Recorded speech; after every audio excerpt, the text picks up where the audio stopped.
Victoria Lane ripped the ignition key out of the pilot's hand and slammed it into the panel herself. Nothing. She did it again. Harder. Teeth clenched a $42 million jet sitting dead under her like a corpse. Start. Start. She hammered the console with the side of her fist until the whole cockpit shook, then spun on the 200 engineers watching from the hangar floor and screamed down at them. I have flown you in from 3 countries, and you have given me a dead plane and a bill. Somebody fix this by Friday, or I will end every career in this room, I promise you that. And from the very back, from a man in a stained work shirt holding a delivery clipboard, came a voice so calm it cut straight through the noise.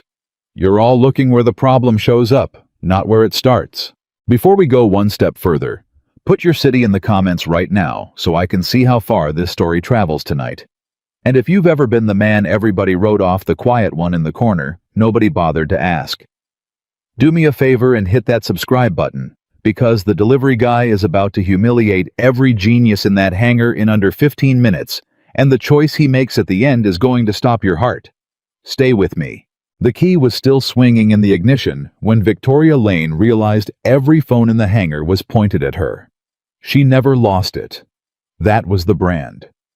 Ice in the veins, steel in the spine, a woman who'd built a luxury aviation empire in an industry run by men who'd bet against her from the day she signed the lease. But it was Wednesday afternoon. The Sheikh landed Friday morning, and that jet had been dead for 6 straight days. She came down the air stairs slow, smoothing her jacket, rebuilding the mask one piece at a time. Harding, she said. Tell me something I haven't heard. Harding stepped up, gray at the temples, glasses that cost more than a used car lead of the imported team. He held his clipboard like a shield. We've replaced both ignition control units, swapped the fuel management module, inspected every engine component by hand. And the aircraft still will not initialize. She laughed, and it wasn't a nice sound. Do you know what happens to me Friday? A man is flying 11 hours to take delivery of that plane. He wants 3 more after it. That's not a sale, Harding. That's the whole account the whole year. If that engine doesn't turn over by Friday, I don't lose 1 jet. I lose everything. She turned to the crowd, and this was the moment she'd said before, the one already climbing past 200,000 views on a mechanic's phone without her knowing it. So I'll make it simple. I earn more in a year than any of you, and I will hand every dollar of my annual salary to whoever walks up here and makes this plane start. I don't care about your degree. I care about that engine. The offer stands until Friday. The hangar buzzed. 200 men running the same math, a fortune, a house, paid off a kid through college. But they'd all been beaten by that airplane already, and nobody wanted to be the fool who promised twice. That was the exact second Daniel Carter wheeled a hand truck through the side door with a crate of sensors on it. He wasn't there for any of it. He didn't even know there was a challenge. He drove for a parts supplier 3 towns over, and he'd made this run a dozen times. He set the brake, pulled his manifest off the clip, and started hunting for somebody to sign it. 35 years old. Work shirt with Daniel over the pocket. Jeans washed so many times the blue had gone gray. Boots scuffed at the toe. Hands that told the whole story before he opened his mouth, calloused, nicked grease worked so deep in the creases no soap would ever pull it out. A delivery badge on a lanyard, not a clearance. To every certified engineer in that room, he was furniture. The guy who brought the boxes. "Excuse me?" he said to the nearest mechanic. "Who signs for a delivery?" The man didn't look up. "Not now, buddy." So Daniel waited. That was the thing the world always got wrong about him. He could wait. He'd learned young that most people would rather talk than listen, and if you stood still long enough, folks forgot you were breathing and started telling the truth right in front of you. He stood there, and he listened. He listened to Harding argue about the fuel manifold, listened to a younger engineer swear the fault was in the wiring harness, heard a third man insist they'd run the automated diagnostics 4 times and every system came back green. Every system, all green, and still the plane wouldn't wake up. Daniel's eyes drifted to the jet. Not his problem, Not his plane, not his paycheck. His paycheck was $31 for the run and getting home to make his kid dinner. But something happened inside him when he heard a machine called broken, and it had been happening since he was 19. An itch behind the eyes, a pull. His whole body leaned toward the problem before his brain gave permission. Because Daniel had a secret, and it was a big one. Before the truck, before the parts supplier, before the gray jeans and the scuffed boots, he'd spent 11 years in the Air Force. Avionics. Not engines, the nervous system. The software, the sensors, the electronic handshake of 100 systems that all had to agree before a plane would so much as blink. He'd kept fighters flying in cold that would have grounded any man in this hangar for a week, diagnosed failures in the dark, with a laptop on a fuel drum, and the sound of trouble in the distance. By any honest measure, he was one of the best alive at exactly the problem sitting dead in front of him, and then Sarah died. That was the part he never said out loud. 4 years gone, a wet road, a truck that ran a light, a phone call that split his whole life into before and after. They had a daughter. Emma. She was 4 when it happened. A man who deploys for months can't raise a 4-year-old alone, so Daniel made the only choice a father could. He walked away from the one thing on earth he was better at than almost anyone and took jobs that got him home by 6. He didn't regret it, not 1 second of one day. But there were moments exactly like this one, when the old self stirred in his chest and reminded him what he used to be. "Sir," he said louder to Harding, "you said every diagnostic comes back green." Harding turned and looked at him the way you'd look at a dog that had learned to talk. Amused, instantly done. "Every one, so unless you've got a degree under that shirt, stick to your boxes, pal." A couple of the men laughed. Daniel didn't. He looked at the plane a beat longer. Green diagnostics on a plane that won't start. That's your answer right there. "Excuse me, if that jet were actually broken, the diagnostics would tell you. That's the whole point of them. But they're not telling you anything's wrong. So either every part on a $40 million aircraft failed at the same second, in a way none of your sensors can catch, which doesn't happen, or the plane isn't broken at all. Something's just lying to it, telling it it's not ready when it is." The laughter died. Harding's smile pulled tight. "And you'd know that because I've seen it before." Now Victoria had been half listening from the platform, her mind 3 days ahead in a boardroom, rehearsing how she'd explain the loss. But something in the delivery man's voice reached up and yanked her out of her own head. It wasn't loud, it wasn't arrogant. It was the calmest voice in the building, and the only one saying something she hadn't already heard 400 times that week. "You," she called. "Work shirt, come here." Every head turned.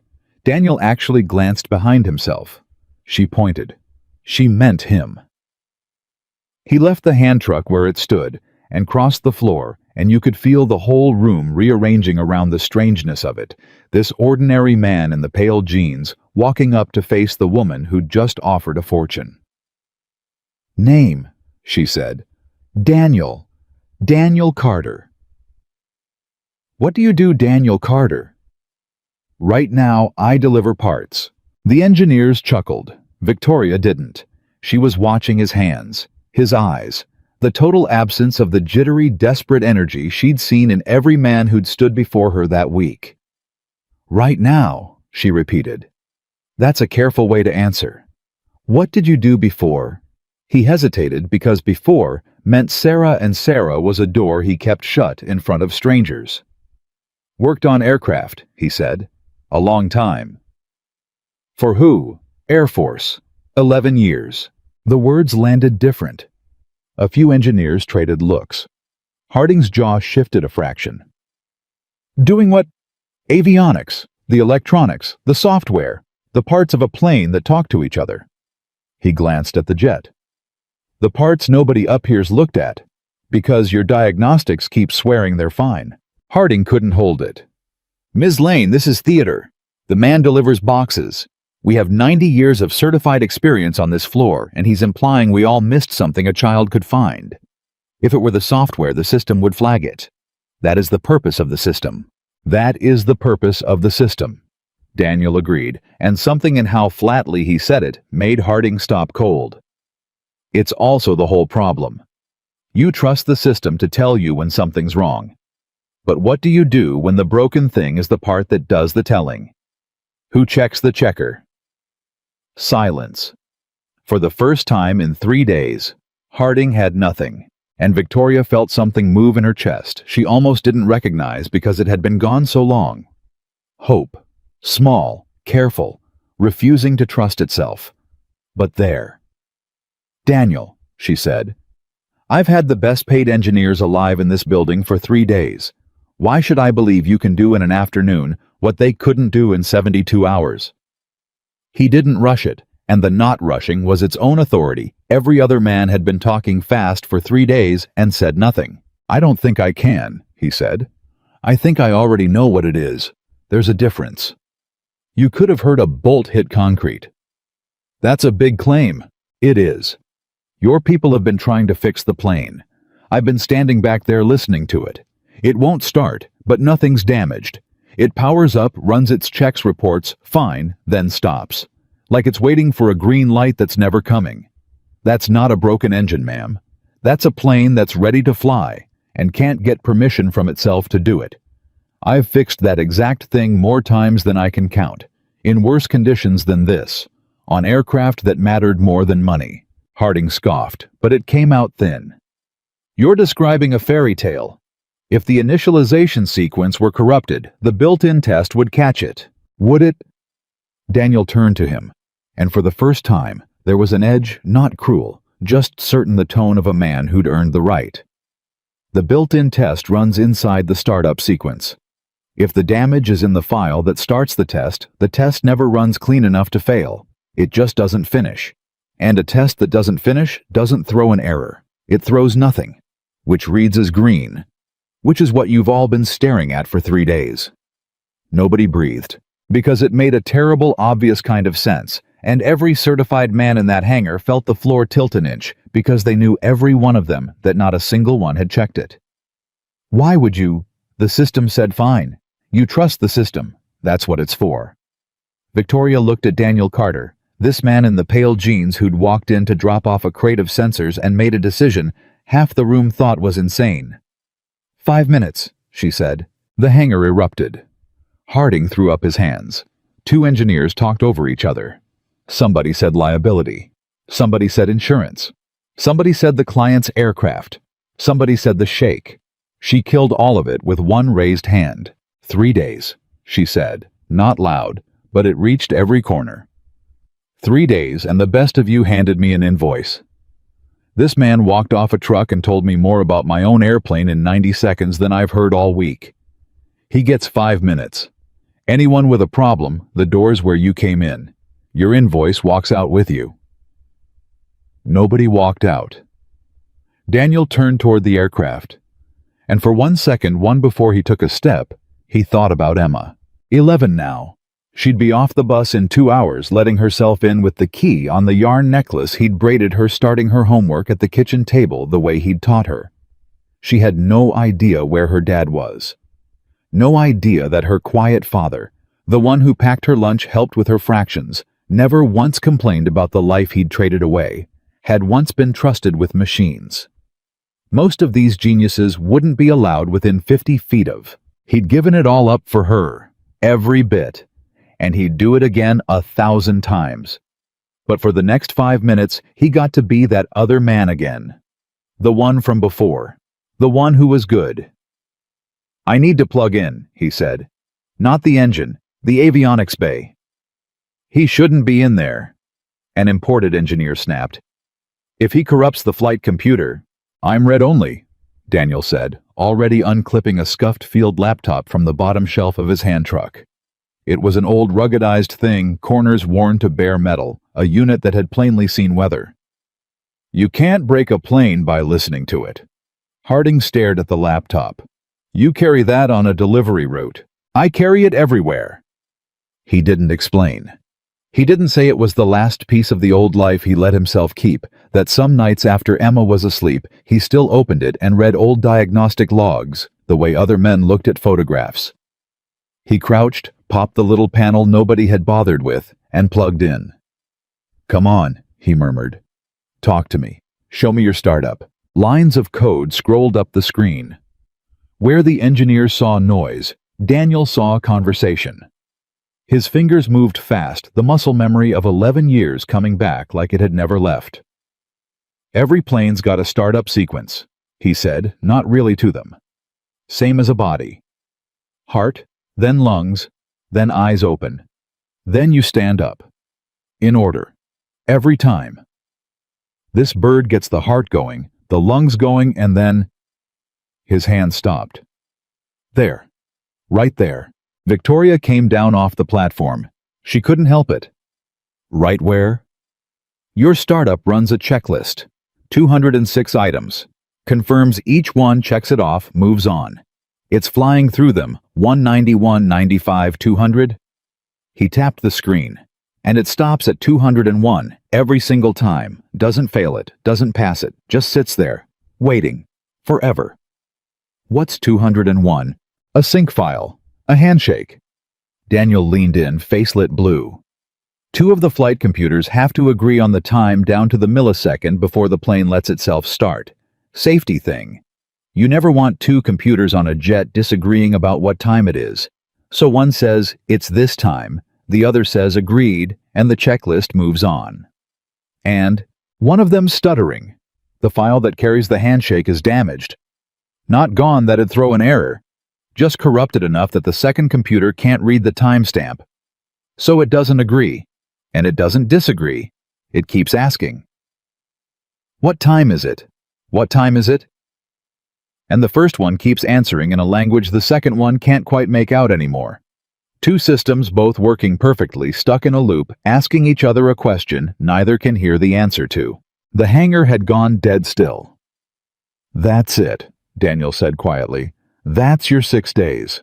Your $42 million sitting on the ground.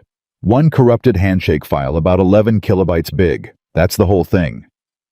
Harding shoved forward, and there was real desperation in it now. "That's no. If it were that, the diagnostics run after item 201, Daniel said, not unkind, but final. The plane never gets past the handshake, so it never runs the full test. It runs the pre-check items 1 through 200, and every one passes. So it reports what it's got. Green, green, green. All the way up to the wall it can't climb. Your diagnostic isn't lying to you. It just never got to the part where the truth lives." Harding opened his mouth, closed it. For the first time in his professional life in front of 200 people, he had nothing at all. "How long to fix it?" Victoria asked. The steel had gone out of her voice.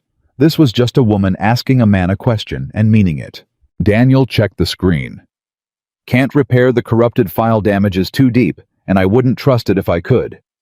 But there's a clean backup in the maintenance partition. Every aircraft carries one. I restore from backup force the two systems to resync from scratch, rebuild the last 6 steps of the startup around it." He looked up. 15 minutes, maybe 20. If your people quit yelling liability in my ear every 30 seconds. Somebody in the crowd actually laughed. A real one, not at Daniel. "You heard him?" Victoria said to the room. "Anyone not helping step back. Give the man air." They stepped back. Daniel Carter went to work. This was the part 11 years had burned so deep into his hands that grief and time and 100,000 miles of delivery routes hadn't touched it. He moved without hesitation. Pulled the clean file. Checked the checksum twice measure. Twice cut once, my dad used to say. Forced the handshake. Watched the two systems find each other in the dark and finally agree on what time it was. Rebuilt the sequence line by line, and every line he closed was a door swinging back open. Nobody talked. 200 people just watched a delivery driver's hands move. 12 minutes in, Emma crossed his mind again, and his throat went tight because if Sarah could see him right now, she'd hated that he gave it up. "You're throwing away the best part of you," she'd said once, and he'd told her no, the best part of me is you and Emma.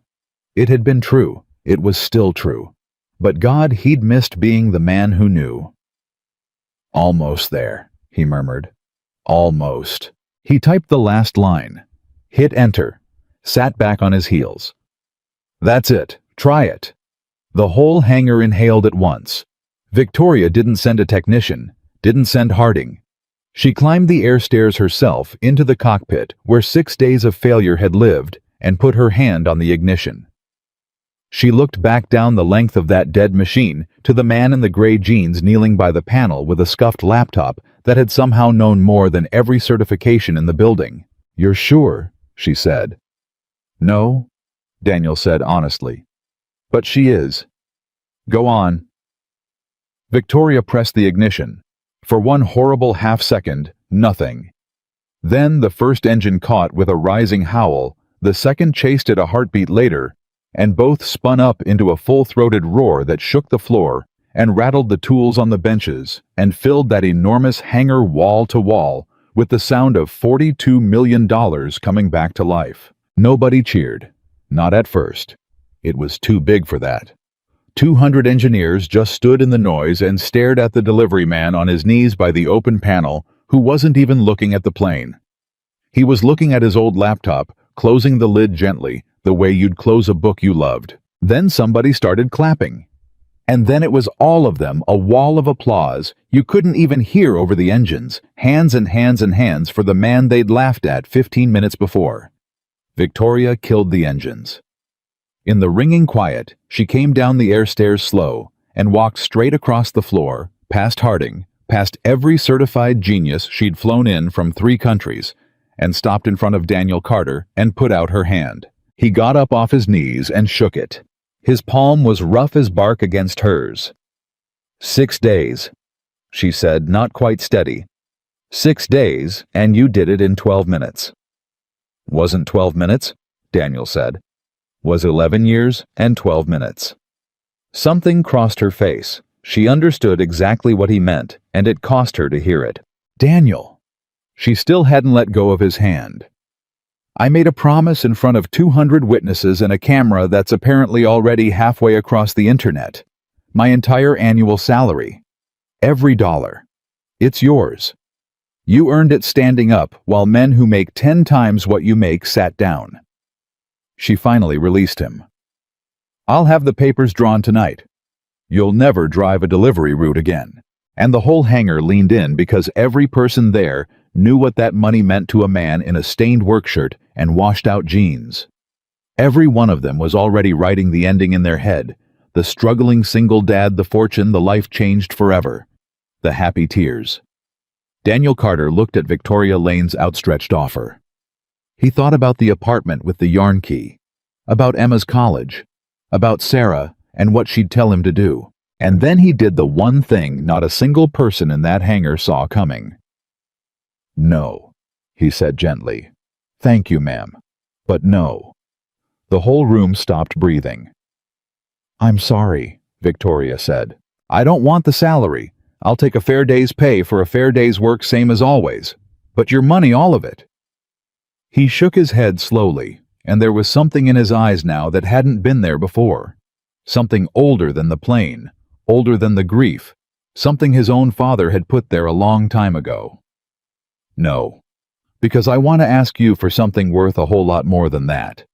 And if you meant what you said, if I really did earn something today, then you'll hear me out. Victoria Lane stared at the delivery man who had just turned down a fortune in front of 200 witnesses. I'm listening, she said. An apprenticeship program, Daniel said. For a second, Victoria wasn't sure she'd heard him right. The engines had only just gone quiet, and her ears were still ringing.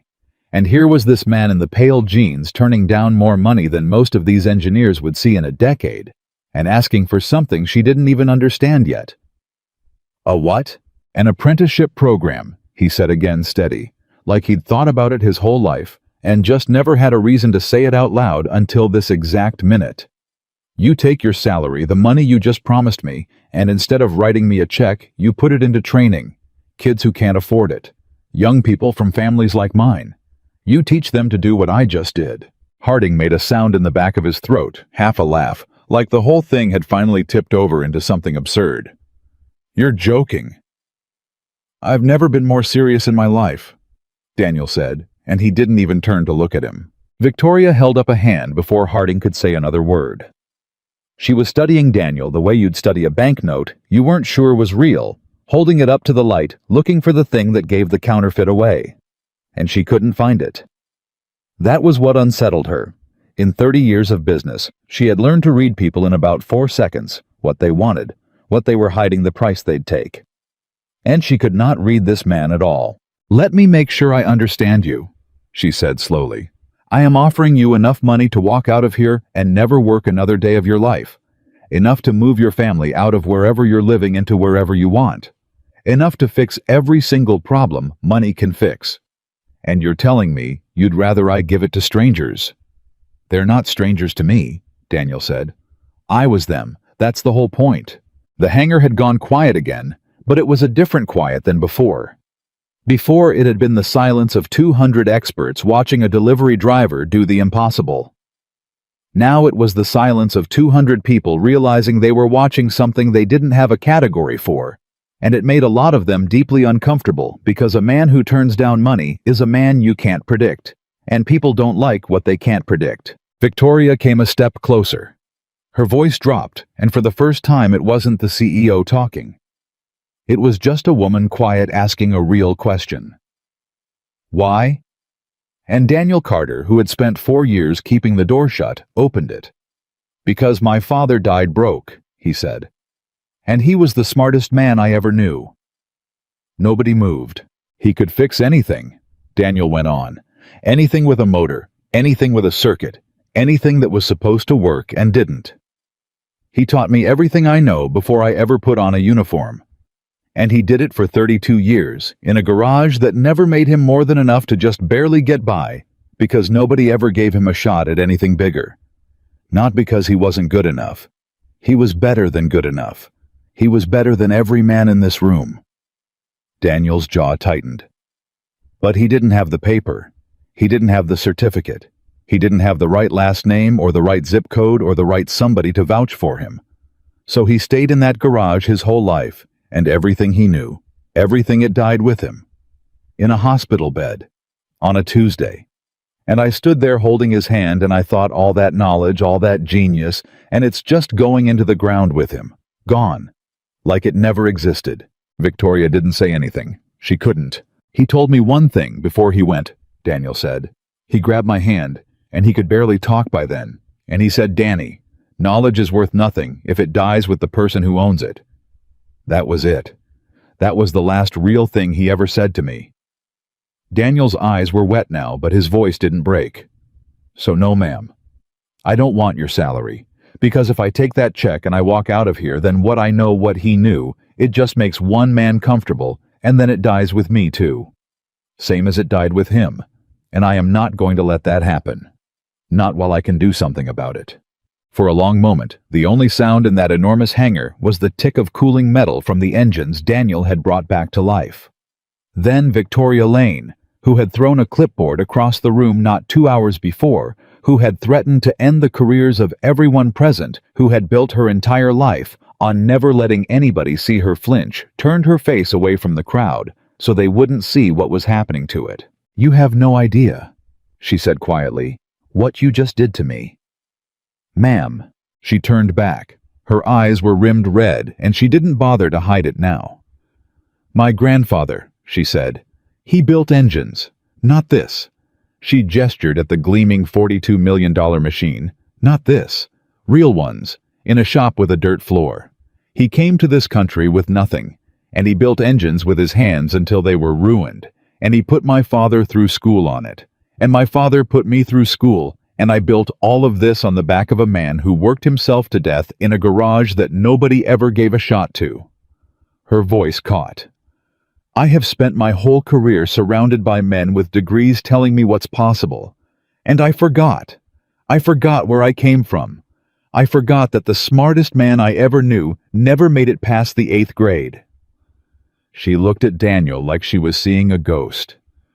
"And then you walked in here off a delivery truck and reminded me in the space of one afternoon."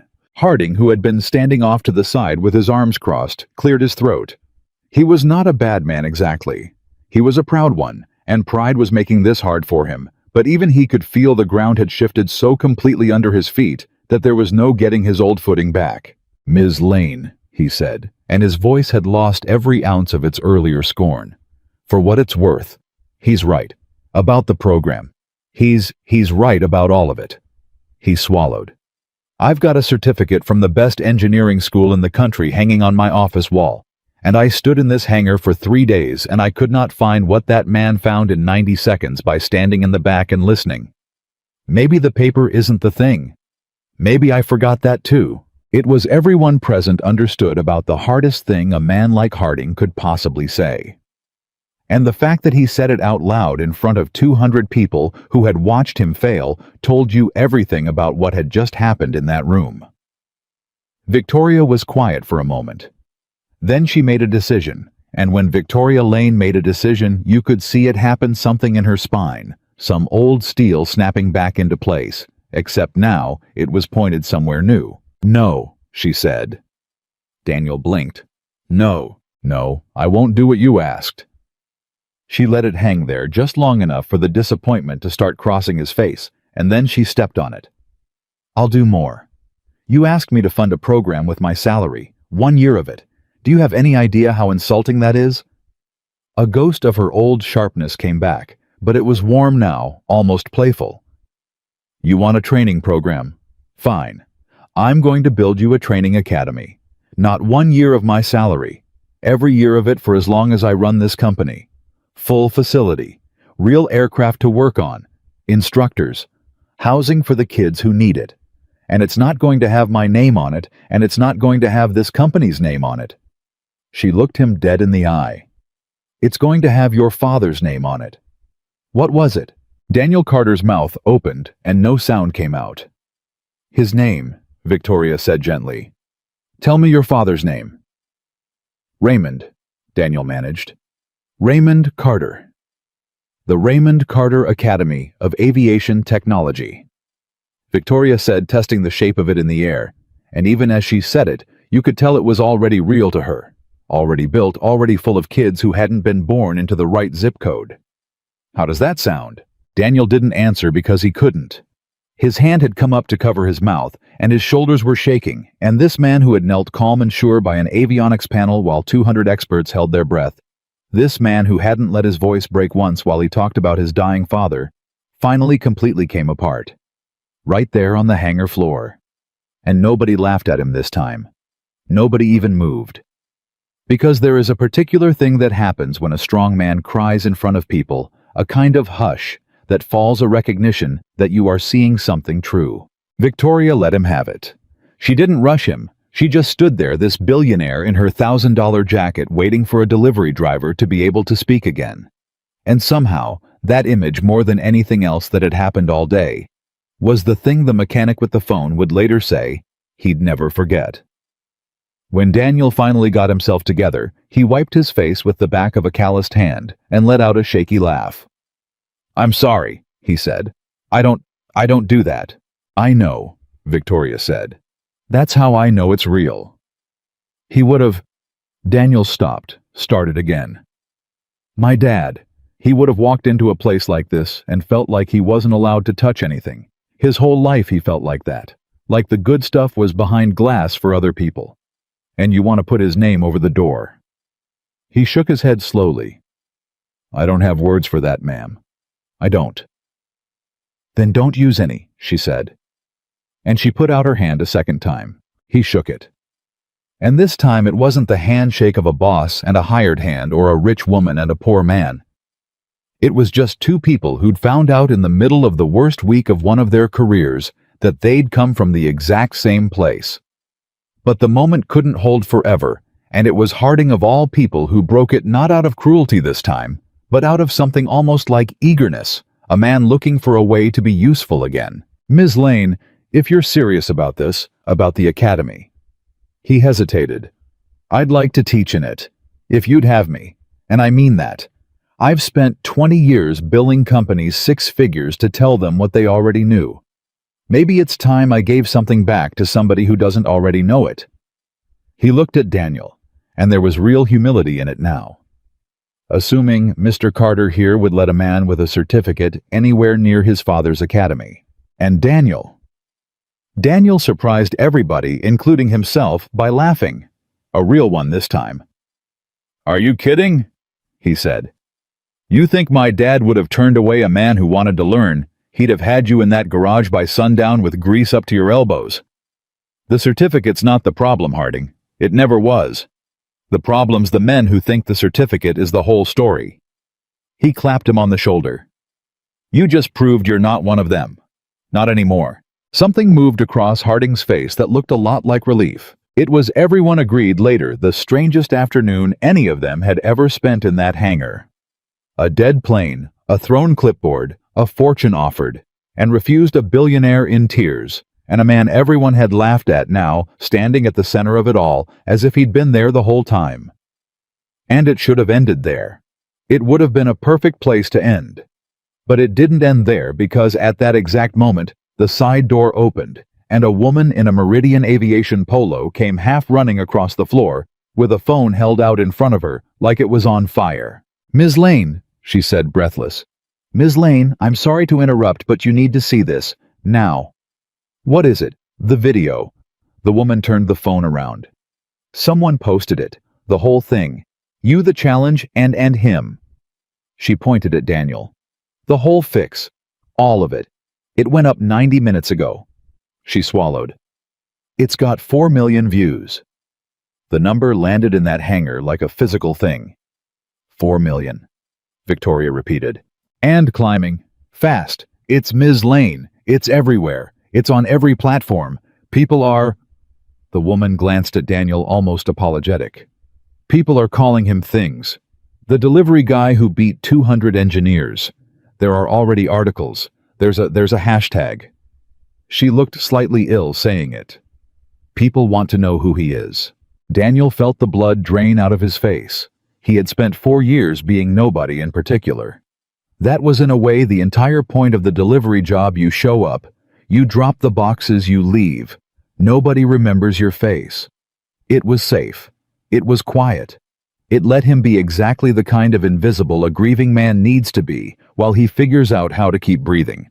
And now, 4 million people knew his face.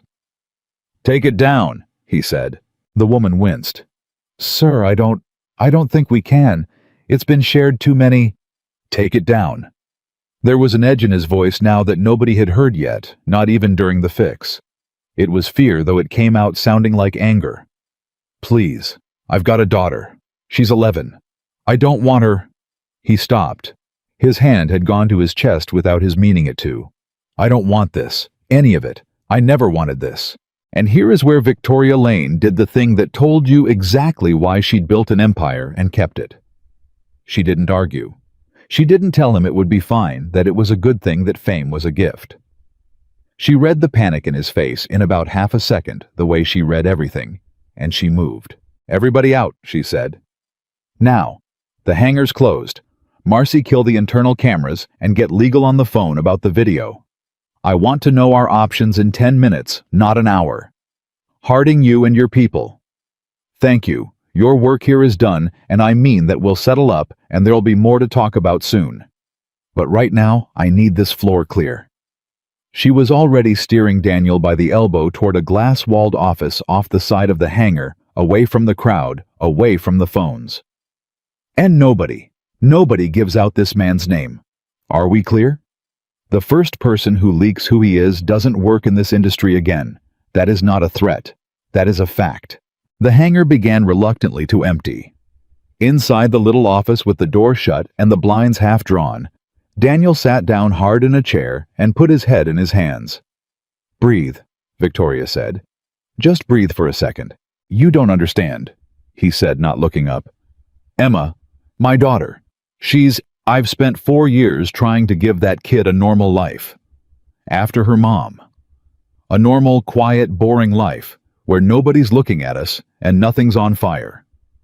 And I walk into a hangar to drop off a box of sensors, and now I'm on the internet 4 million times, and I don't even—" His voice cracked. "She's going to see it. Kids at school are going to see it. And they're going to know things about her dad that I never even told her. That I was in the service. That I could have, that I gave up. He stopped. She doesn't know I used to do this. She was too little. She's never once seen me be this. And now she's going to find out from a video with 4 million strangers in the comments. Victoria pulled a chair over and sat down across from him, close knees almost touching. And when she spoke, the CEO was gone entirely. Then don't let her find out from the video, she said. He looked up.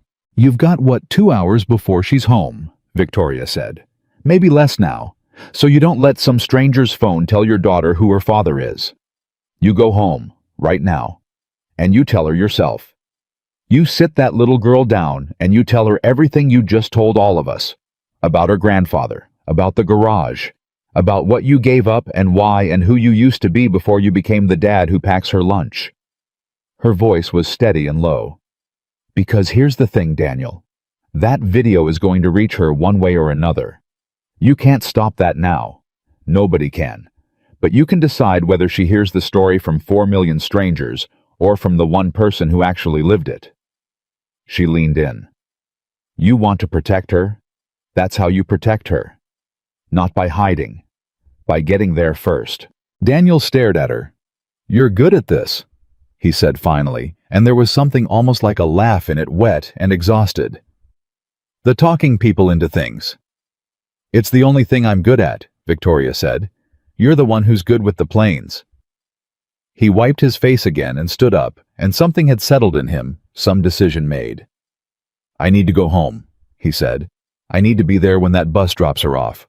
My car's out front. My driver will have you there in 20 minutes, no matter where there is.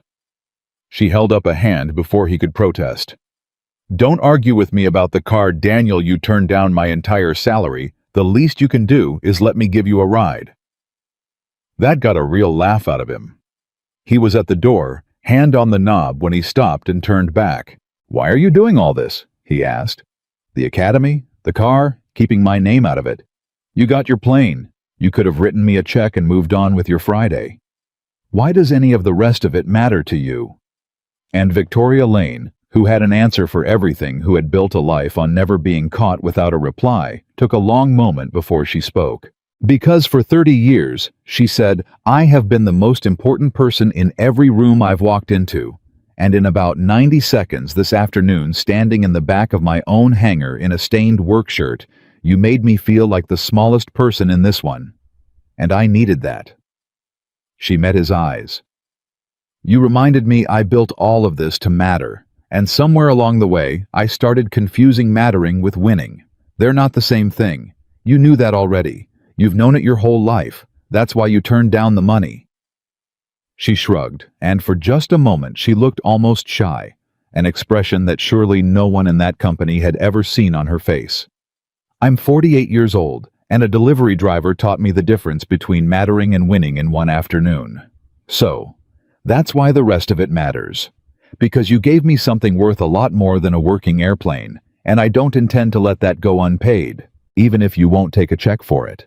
Daniel didn't have anything to say to that. So he just nodded once, the way one person nods at another when the debt runs both directions and there's no clean way to settle it.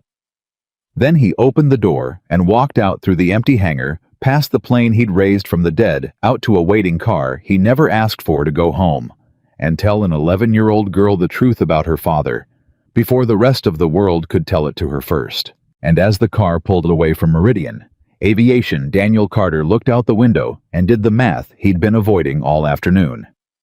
4 million views, 90 minutes. He didn't know a lot about the internet, but he knew enough to know that 4 million in 90 minutes doesn't slow down.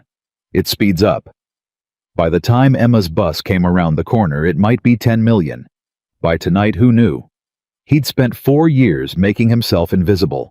And in the space of a single afternoon, without ever meaning to, without ever wanting to, he had become one of the most watched men in the country. The quiet life was over. It had ended the second he plugged that scuffed old laptop into a $42 million airplane, and there was no getting it back now. The only thing left to decide was what he'd do with the loud one. The car got him home with 11 minutes to spare.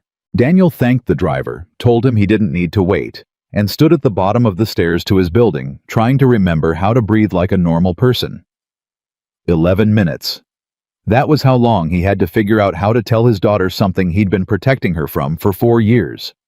He climbed the stairs, let himself into the apartment, and immediately started cleaning, which is what he always did when he was scared and didn't know what else to do with his hands. He wiped a counter that was already clean. He straightened the shoes by the door.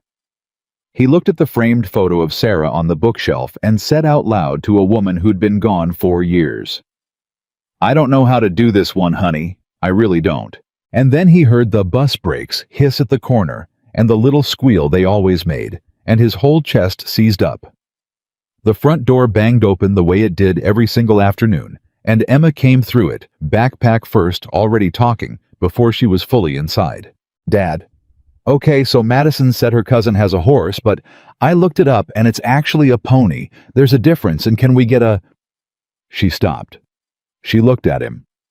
Kids always know. She was 11, and she'd been reading her father's face since she was old enough to focus her eyes, and she read it now in about the same 90 seconds it had taken him to read that airplane. "Dad? What's wrong? Why are you home? You're never home when I get home."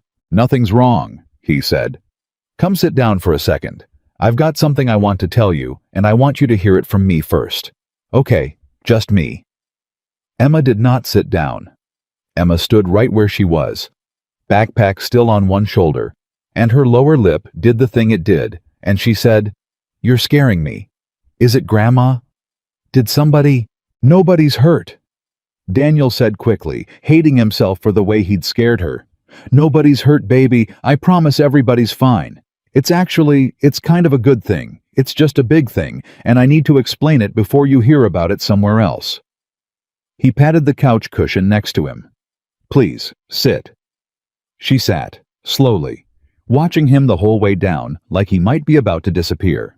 And Daniel Carter, who had told his story once already that day to a hangar full of strangers, now had to tell it again to the one person on Earth it actually mattered to.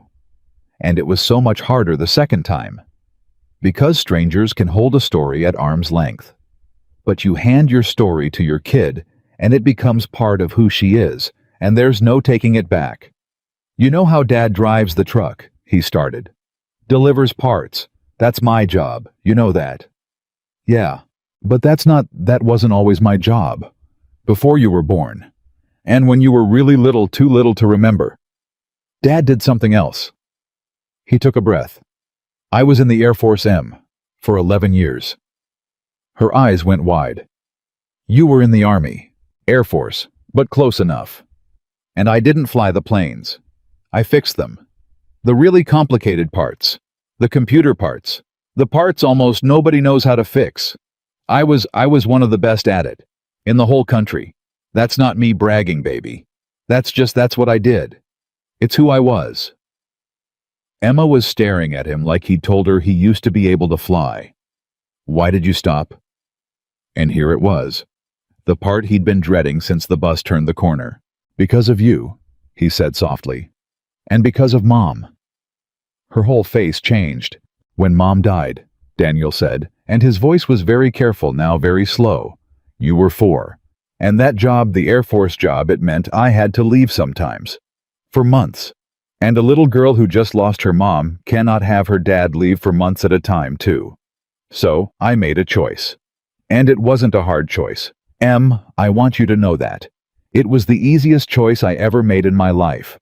I gave up the planes so I could keep you. That's the whole thing. I traded the thing I was best at in the world for the thing I love most in the world.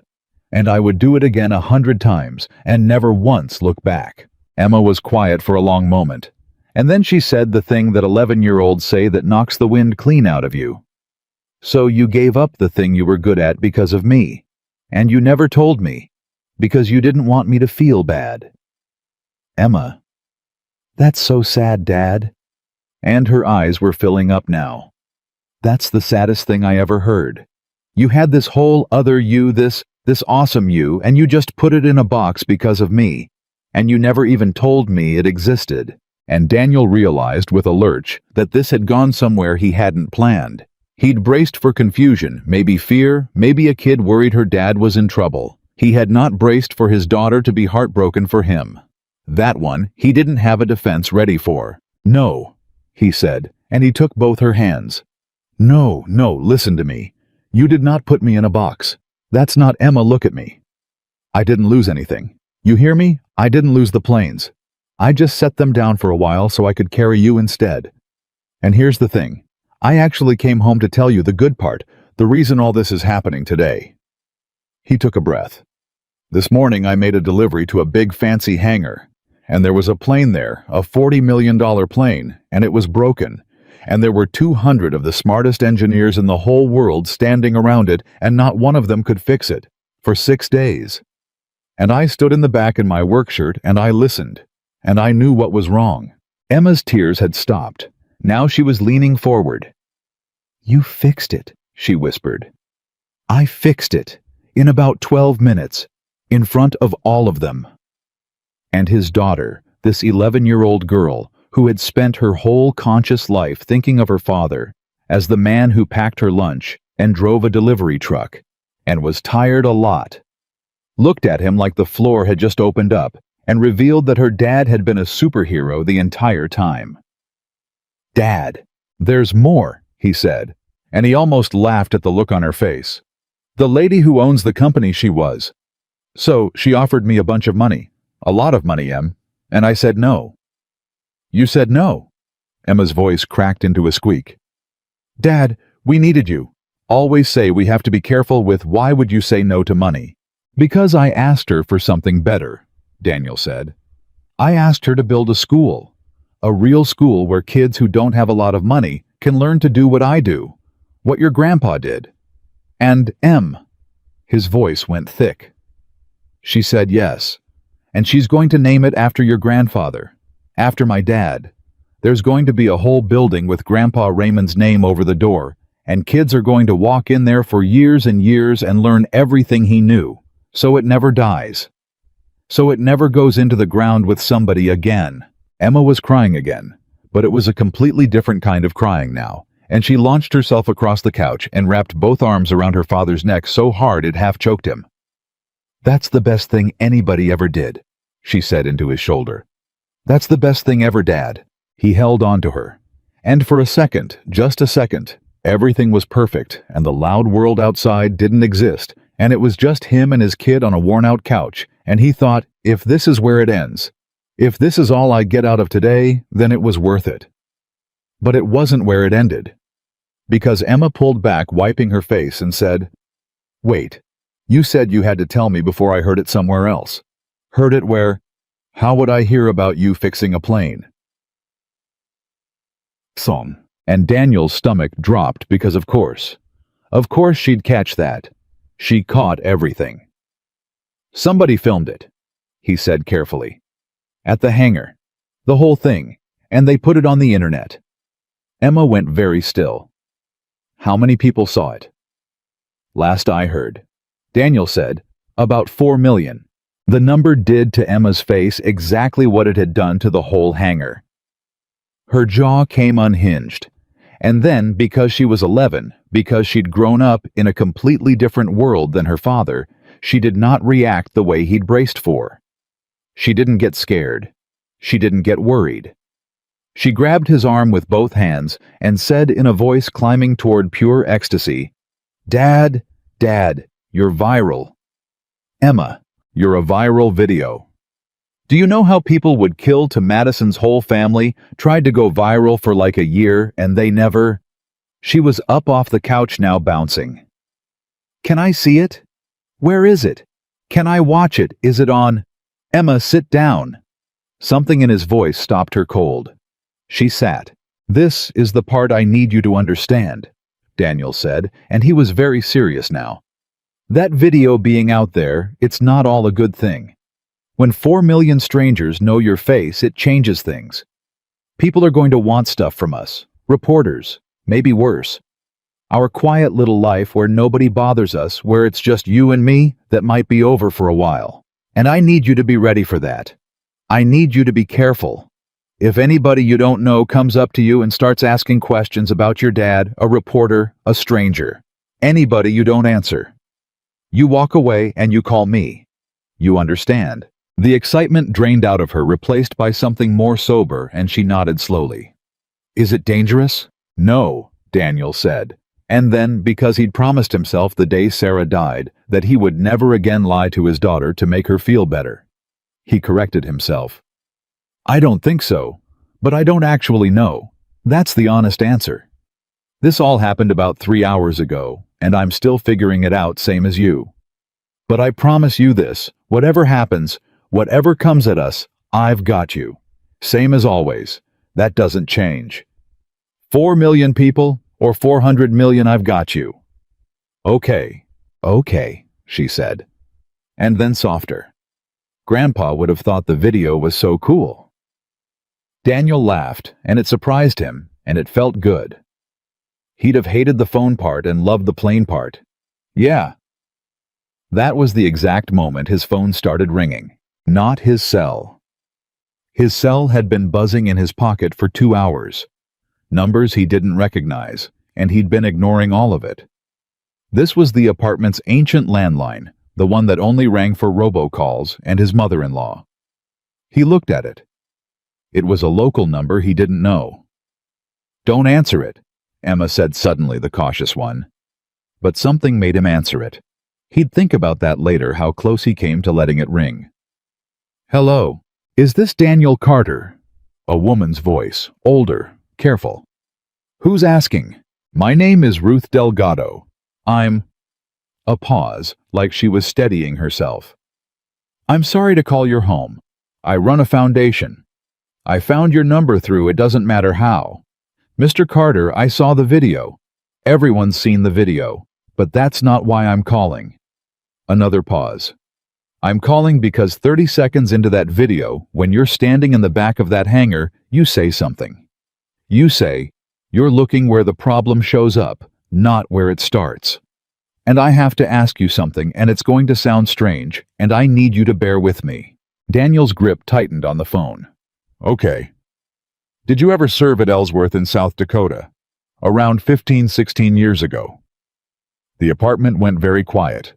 Emma was watching him. "I did," Daniel said slowly. "For about 2 years. Why?" He heard the woman on the other end make a small sound, the sound a person makes when a thing they'd only hoped for turns out to be real. "Because I think you saved my son's life," Ruth Delgado said, "and I have been trying to find you for 11 years to say thank you." Daniel sat down hard on the arm of the couch. "Ma'am, I think you've got the wrong—" His name was Marcus Delgado. He was a crew chief. There was an aircraft, a bird everybody wanted to sign off on and send back up, and the paperwork said it was fine. Every check came back clean, and there was one technician, one who wouldn't sign it, who said something was wrong, even though every gauge said it wasn't, who grounded it and made everybody furious and held that whole flight line up for a day and a half looking for something the computer swore wasn't there. Her voice was shaking now. "And he found it. A fault in the, I don't understand the technical part. I never did. But he found something that would have brought that plane down. My son was scheduled to be on it, and a young technician nobody wanted to listen to refused to sign a piece of paper, and because of that my boy came home, and he's got 2 kids of his own now, and one of them is named—" She stopped, gathered herself. "Mr. Carter. That technician's name was Carter. I've carried it for 11 years. And then this afternoon, I turn on my phone, and there you are in a hangar saying the exact same thing you must have said back then. Looking where it starts, not where it shows up. And I knew. Before I even heard your name, I knew it was you." Daniel Carter could not speak. He had entirely forgotten that day. Not entirely, but it had folded itself into the 1,000 other days of a career full of days. One more bird he'd refused to sign. One more argument he'd had with people who didn't want to hear it. He'd never known whose life was on that manifest. You never knew. You just did the work and refused to sign the lie and moved on to the next bird, and you never ever found out what the work was actually worth in the currency that mattered. "I didn't know," he finally managed. "Ma'am, I swear to you, I never knew. It was my job. I was just doing my job." "I know you were," Ruth said gently. "That's what makes it what it is. You didn't do it for a reward. You didn't even remember doing it. You just wouldn't put your name on something you knew was wrong, and a mother 2,000 miles away got to keep her son because of it. That's not a job, Mr. Carter. That's who you are. And I have wanted for 11 years to tell you that the thing you did in the quiet when nobody was watching, and nobody would ever know that thing mattered more than you will ever understand. Daniel looked up. Emma was standing in front of him now, close, and she'd heard enough of it to have tears standing in her eyes again, and she mouthed the words, "Who is it, Dad?" And he couldn't answer her. "Are you still there?" Ruth asked. "I'm here," he said. His voice was wrecked. "I'm sorry, I need a second." "Take all the time you need. I've waited 11 years. I can wait another minute." And in that minute, Daniel Carter understood something that the whole afternoon had been circling around without quite landing on. He'd told the hanger, and then he'd told his daughter that his father's greatest tragedy was that all his knowledge died with him in a hospital bed, that it went into the ground unremembered. And Daniel had built his whole refusal, his whole request for the academy around making sure that never happened again to anyone. But sitting here on the arm of a worn-out couch, with his daughter's hand on his knee and a stranger's voice in his ear telling him that a boy he'd never met was alive because of a signature he'd refused to give and forgotten by morning. Daniel understood that the knowledge doesn't die. Not really. It doesn't die when you use it. It goes out into the world, and it saves a crew chief who has 2 kids of his own now, and it keeps going. It keeps rippling long after you've forgotten you ever did anything at all. His father's knowledge hadn't died in that hospital bed. It was sitting on this couch. It had just fixed a $42 million airplane. It was in every bird Daniel had ever refused to sign. Raymond Carter was still saving lives 11 years dead, through the hands of a son he'd taught in a garage that never made him a dime. "Mrs. Delgado," Daniel said finally, "can I ask you something?" "Anything. There's a school being built. It's going to teach kids what I do, what my dad taught me, kids who can't afford it any other way." He swallowed. "Would your son, Marcus, would he ever be willing to come talk to those kids someday? Just to tell them that the work matters, that the boring, careful work, nobody's watching the paperwork, you won't sign the thing you do right, when it'd be easier to do it fast, that it's not nothing, that it comes home to somebody. I think they need to hear that from somebody who lived it. Not from me, from him, from the guy on the other end of it." There was a long silence on the line. And when Ruth Delgado spoke again, her voice had gone somewhere past tears into something quieter and steadier and more sure. "Mr. Carter," she said, "my son would walk to that school on his hands." Daniel laughed, wet and broken and real, and Emma, who couldn't stand not knowing any longer, finally climbed right up onto the arm of the couch beside him and pressed her ear near the phone, and he let her, because whatever this was, she was old enough now to be part of it. They talked another few minutes. Ruth got his information.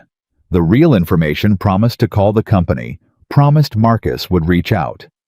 And when Daniel finally hung up the phone and set it down in its cradle, he sat there for a moment in the quiet of his own apartment, staring at nothing. "Dad," Emma said. "Who was that? Why were you crying? Good crying or bad crying?" "Good crying," he said. "Definitely good crying." He pulled her into his side. "That was a mom, whose son I helped a long, long time ago before you were even born. And she saw the video today, and it helped her find me so she could say thank you after all these years." Emma was quiet, processing. Then she said slowly, "So the video's a bad thing because strangers know your face, but it's a good thing because it let that lady find you and say thank you." "Yeah," Daniel said, and he marveled a little at how clearly she'd cut to it. "Yeah, baby, that's exactly right. It's both. Most big things are both. That's something it takes most people a lot longer than 11 years to figure out." "So what do we do about it?" And Daniel thought about that. He thought about the 4 million views, which were probably 10 million by now. He thought about the reporters that were going to come, and the strangers, and the loud world that had kicked his quiet door in that afternoon and wasn't going to leave. He thought about the academy and Harding wanting to teach, and Marcus Delgado walking to a school on his hands. He thought about his father in that garage and the knowledge that hadn't died after all. "We use it," he said finally. "That's what we do. The video, the attention, all of it. We can't make it go away, so we don't try. We point it at something that matters instead. Same as I did with the money today." He looked down at his daughter. "You don't get to choose what happens to you, Em. Your grandpa didn't choose the garage. I didn't choose losing your mom. That lady didn't choose almost losing her son. Nobody chooses the thing that happens, but you always get to choose what you do with it after. That's the only part that's actually yours. That's the whole game right there." Emma nodded against his side, and they sat there together as the afternoon light moved across the apartment they'd tried so hard to keep quiet and small and safe. Then Daniel's cell phone buzzed again on the counter. He'd been ignoring it for hours. But this time, something made him get up and walk over and actually look at it. He had 47 missed calls, and a text sitting at the top from a number saved in his phone. As Victoria Lane, she'd programmed it in herself before he left the hangar, saying he might need it. 3 words. He read them twice, and then a third time, and felt the floor tilt underneath him, the same way it had tilted under 200 engineers that morning when a delivery driver told them the truth about their airplane. The text said, "Turn on the news." Daniel grabbed the remote and turned on the news. He had to flip 2 channels before he found it, and when he found it, he wished he hadn't. Because there he was. His own face frozen on the screen of a national broadcast, that grainy hangar footage playing behind a news anchor who was saying his name. His actual name, Daniel Carter, like it was a name the whole country already knew. And the words running along the bottom of the screen made his stomach drop straight through the floor. "Emma," he said, "go to your room for a minute, okay? But, Emma, please." She looked at the TV, looked at her father's face, and for once did what he asked without a fight. She went. And the second her door clicked shut, Daniel turned the volume up. Identified as Daniel Carter, a delivery driver and former Air Force avionics technician, the anchor was saying. And what began as a feel-good viral story has in the last 2 hours taken a sharp and complicated turn. Sources inside Meridian Aviation are now questioning whether Carter, an unlicensed and uncertified civilian, should ever have been permitted to access the flight systems of a client aircraft at all, and whether the company violated federal aviation regulations by allowing him to do so. Daniel felt the blood leave his face. Aviation attorneys we've spoken with note that accessing an aircraft's flight control software without proper certification could, in theory, constitute a serious regulatory violation, the anchor went on. And at least one aviation safety group is now calling for a formal review. We reached out to Meridian Aviation CEO Victoria Lane for comment and have not yet received a response. The story cut to a talking head, some aviation consultant in a suit shaking his head gravely. "Look, it makes for a heartwarming clip," the man said. "But the reality is you cannot have random people off the street plugging laptops into $40 million aircraft. Certifications exist for a reason. If this man got lucky, fine. But what happens the next time somebody without proper training decides they know better than the professionals? People could die. This is exactly the kind of thing regulations are designed to prevent." Daniel turned it off. He stood there in the middle of his living room, remote still in his hand, and felt the whole beautiful afternoon curdle in his chest. 6 hours ago, he'd been a nobody, dropping off a box of sensors. Then he'd been a hero. Then a mother had called him crying to say he'd saved her son.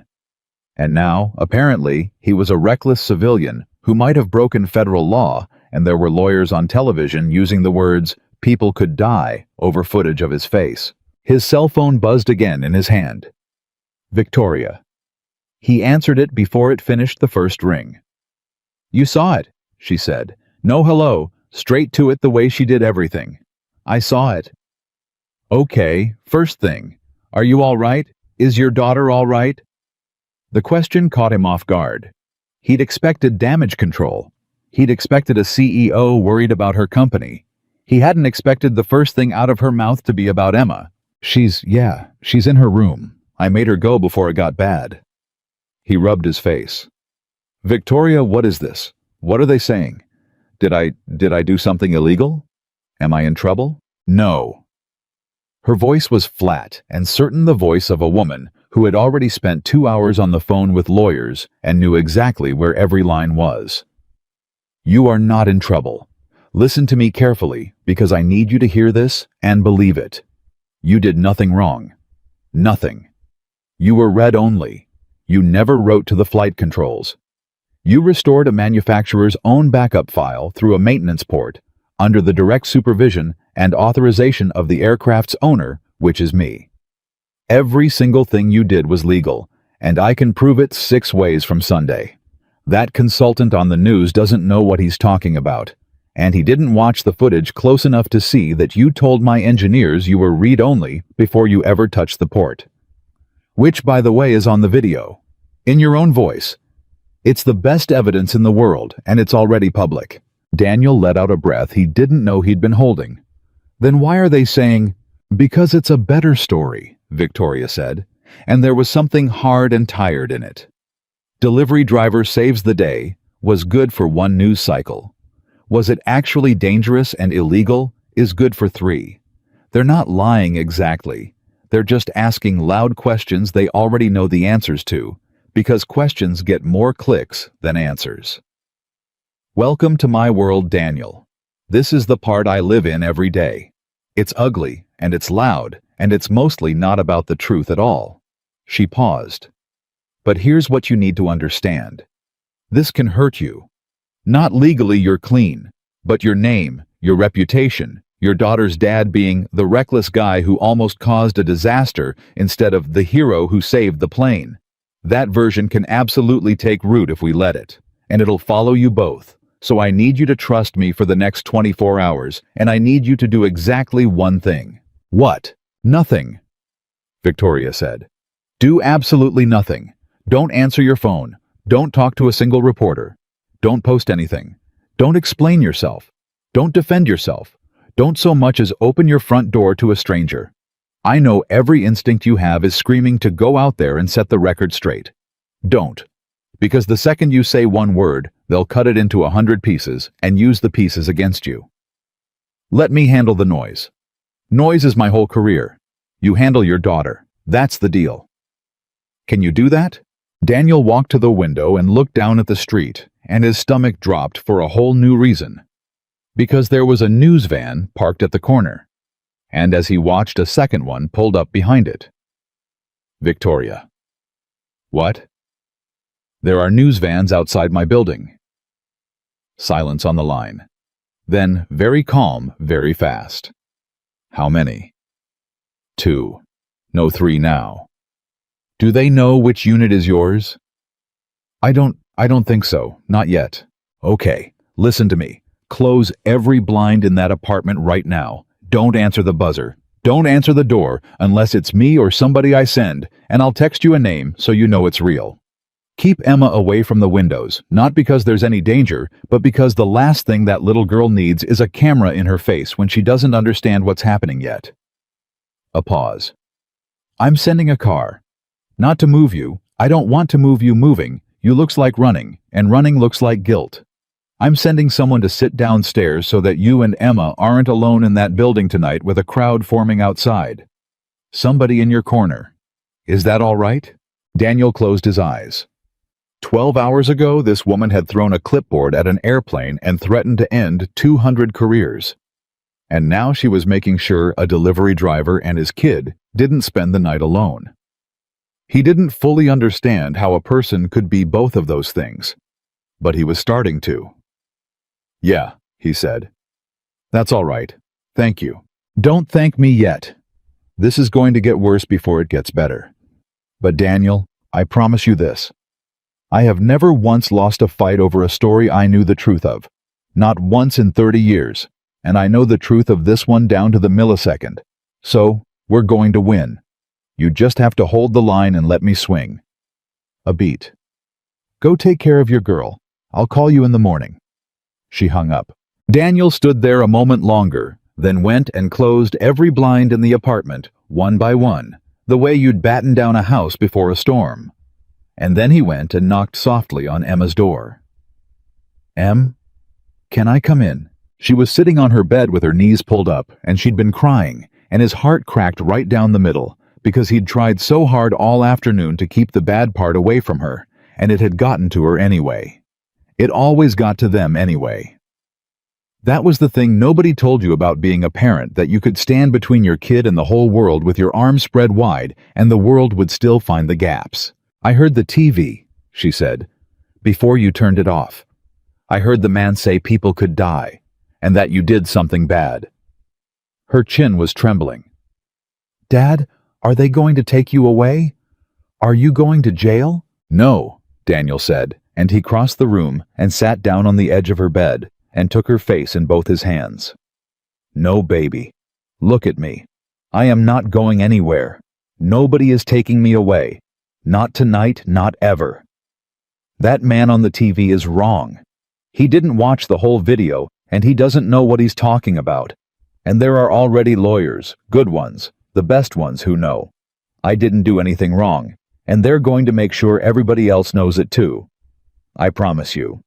I have never broken a promise to you. Have I?" She shook her head, tears spilling. "And I'm not starting tonight," he said. "You and me, we didn't do anything wrong. We helped somebody. That's all we did. We helped somebody, and it turned into this big loud mess, and messes are scary. But we're going to hold hands, and we're going to wait for the mess to blow over, and it will, because the truth is on our side." Okay. The truth is a slow runner, baby. It's always the last one to the race. But it always, always finishes. He wiped her cheek with his thumb. "You want to know something? Your grandpa used to say that. The truth's a slow runner, Danny, but it never quits. I forgot I even knew that until right now." Emma sniffed, and something in her face steadied a little. "There are news trucks outside," she said. It wasn't a question. She'd seen them, or heard them, or just known the way she knew everything. "There are," Daniel admitted, because he wasn't going to lie to her. "And a nice lady named Victoria, the one who owns the company, the one building Grandpa's school, she's sending somebody to sit downstairs and make sure they leave us alone. We're going to close the blinds, and we're going to order a pizza, and we're going to watch a movie, a dumb one, the dumbest one you can find. And we're going to let the grown-ups outside be loud all they want, and we're not going to give them 1 single second of our attention. Because they don't get our attention. Our attention is ours. How's that sound?" And Emma, brave, exhausted 11-year-old Emma, wiped her face and said, "Can it be the shark one? The really bad shark one?" Daniel laughed, and it broke the tension in the room clean in half. "It can absolutely be the really bad shark one." They ordered the pizza. The delivery kid had to be waved past a small crowd of reporters, and Daniel tipped him $40 for the trouble, and locked the door behind him, and he and Emma sat on the couch in the glow of the worst shark movie ever made, and did exactly what he'd said they'd do. They gave the loud world outside nothing. Not 1 second.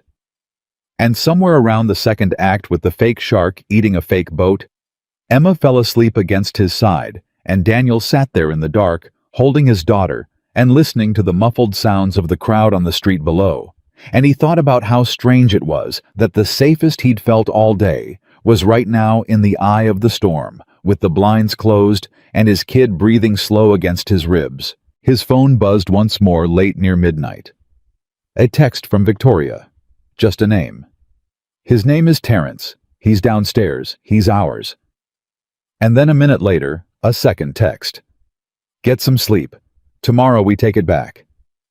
He didn't fully understand what she meant by that, but he slept anyway, upright on the couch with Emma tucked into his side, and it was the first real sleep he'd gotten in longer than he wanted to admit. Morning came hard and early, 6:15, with his phone ringing loud enough to wake them both. "Turn on the news again," Victoria said. "Same channel, right now. And Daniel, this time you're going to want to watch." He fumbled for the remote, heart already pounding, bracing for whatever fresh thing they'd invented about him overnight. Emma stirred against him, blinking. He found the channel. And there was Victoria Lane live standing at a podium in front of the Meridian Aviation logo, in a charcoal suit, looking directly into the cameras with an expression Daniel had seen exactly once before, right before she'd told 200 engineers that anyone with a problem could find the door. "Good morning," she said. "My name is Victoria Lane. I'm the CEO of Meridian Aviation, and I'm the owner of the aircraft you've all been watching for 2 days. I'm going to speak for about 4 minutes, and then I'm going to answer every single question you have for as long as you have them, because I have nothing to hide, and I am done letting people who weren't in that hangar tell the story of what happened in it." Daniel sat up straight. Emma pulled the blanket around herself and watched. "Yesterday," Victoria said, "some very smart-sounding people went on television and suggested that a man named Daniel Carter did something reckless or dangerous or possibly illegal when he repaired my aircraft. I want to address that directly because those people were wrong and I have the receipts." She held up a tablet. "Every word Mr. Carter spoke in that hangar was recorded. I'm going to play a piece of it for you now. Watch." The broadcast cut to the hangar footage, but a longer cut than the viral clip one nobody had seen. And there was Daniel's voice clear as day, saying to the engineers, "I'm read-only. I'm not writing anything. I'm listening. You can't break a plane by listening to it." It cut back to Victoria. "Read-only," she said. "Under my supervision, using the aircraft manufacturer's own factory backup file restored through a standard maintenance port, with my full authorization as the legal owner of that aircraft. I have had 4 aviation attorneys review every second of it since yesterday afternoon. I'll tell you what they told me. There is no violation. There is no gray area. There isn't even a hard question. What Mr. Carter did was not only legal, it was more careful, more responsible, and more competent than anything the 200 certified engineers I flew in from 3 countries managed to do in 6 days. She let that land. So let me be very clear about who Daniel Carter is, since the people questioning him yesterday clearly couldn't be bothered to find out. Daniel's throat tightened. Daniel Carter served this country for 11 years as an Air Force avionics technician, Victoria said. He has more hands-on experience with aircraft systems than anyone who criticized him yesterday, most of whom have never turned a wrench in their lives. He left that career, a career he was extraordinary at, to raise his daughter alone after the death of his wife.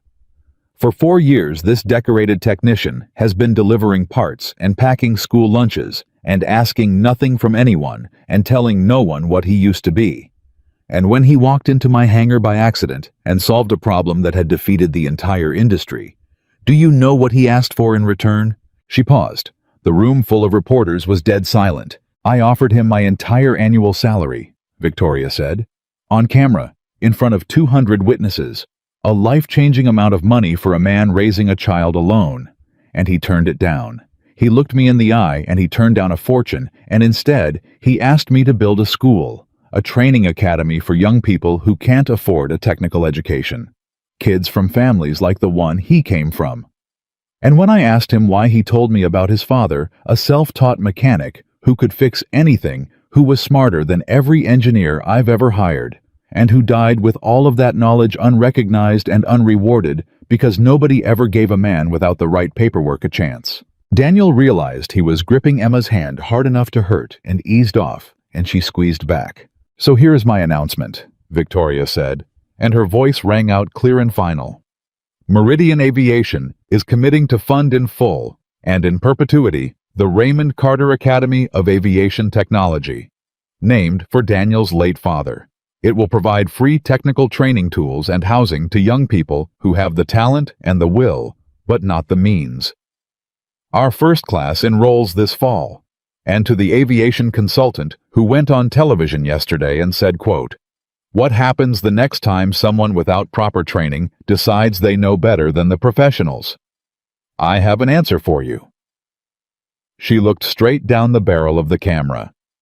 Sometimes they're right. Sometimes the guy in the back of the room in the stained work shirt is the only person there who actually understands the machine. And a world that teaches its young people to laugh at that man instead of learning from him is a world that deserves every grounded airplane it gets. We are going to teach them to learn from him instead. That's what the academy is for." The press room exploded with questions. Victoria held up a hand and started taking them one by one, calm as still water. And Daniel Carter sat on his couch with his daughter and watched a billionaire he'd known for less than a day fight for his name in front of the entire country like it was her own. "Dad," Emma whispered. "She's defending you. On the news. She's telling everybody the truth." "Yeah?" Daniel said. His voice didn't work quite right. "Yeah, baby, she is." "I like her." "Me too, kid, me too." They watched the whole thing. Every question. Victoria never wavered, never got defensive, never let a single reporter twist her into a corner. And by the time it was over, Daniel could already feel the story turning, could feel even from his living room the great heavy weight of public opinion groaning around and starting to roll the other way. Because that was the thing about the truth being a slow runner. Once it finally showed up, once somebody finally put it out there loud and clear and unafraid, it had a way of making everything that came before it look small. His phone buzzed, Victoria texting from wherever she'd gone after the cameras stopped. "Told you, check the video comments now." He opened his cell hands, not quite steady, and looked at the comments under the original viral video. The ones that yesterday had been full of strangers speculating about who he was. And they'd changed. Overnight, they'd completely changed.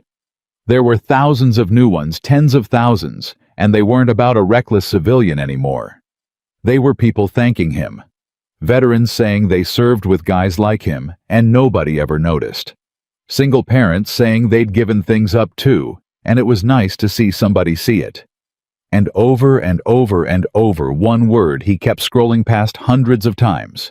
Thousands. Respect, respect, respect. And then near the top, one comment with more likes than any of the others from a username he didn't recognize. It said, "I'm the crew chief he saved 11 years ago. My mom found him yesterday. I'm alive because this man wouldn't sign a piece of paper he knew was a lie. Believe every word she said about him. M. Delgado." Daniel put the phone down on his knee and pressed the heels of his hands against his eyes and just breathed for a minute. Emma leaned into him. "Good crying again?" she asked. "Good crying," he confirmed, wrecked and grateful and overwhelmed. "The best kind, baby." But the day was not done with Daniel Carter. Not even close. Because an hour later, while he was still trying to process everything, still riding the strange high of watching the whole country change its mind about him in real time, his phone rang one more time. Not Victoria, not a reporter. A number he didn't recognize with a Washington, D.C. area code. He almost didn't answer it. After everything, he was so tired of the phone.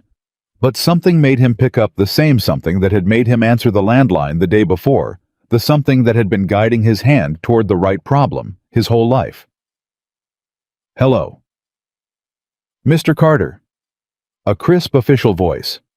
"Mr. Daniel Carter, formerly of the United States Air Force, speaking. Please hold for the Secretary of the Air Force." And Daniel Carter. Delivery driver, single father. The man who'd spent 4 years making himself invisible sat frozen on his couch with his 11-year-old daughter staring up at him, and understood that whatever came through that phone next was going to change his life all over again, and that there was no closing the door on the loud world now. It had found him completely. The only question left was what it wanted. "Please hold for the Secretary of the Air Force." Daniel sat there with the phone against his ear, and the whole world gone very quiet. Emma was staring at him, mouthing, "What? What is it? Who is it?" And he held up one finger, the universal dad sign for, "Give me a second," which had never once in the history of parenting actually gotten a kid to wait. But she waited anyway, because she could see on his face that this was something. There was a click on the line. And then a voice, warm and unhurried, the voice of someone who was used to being listened to and had learned it made him gentler rather than harder. "Mr. Carter, this is Secretary James Whitfield. Thank you for taking my call. I know you've had quite a couple of days." "Sir," Daniel said, because 11 years of training doesn't leave you, and a part of him had snapped to attention before his brain caught up. "Yes, sir. It's been a lot, sir." "I imagine so." A pause. I'll get right to it because I suspect you've had enough of people calling and not telling you what they want. I saw the video, Mr. Carter. So did about 40 million other people, apparently.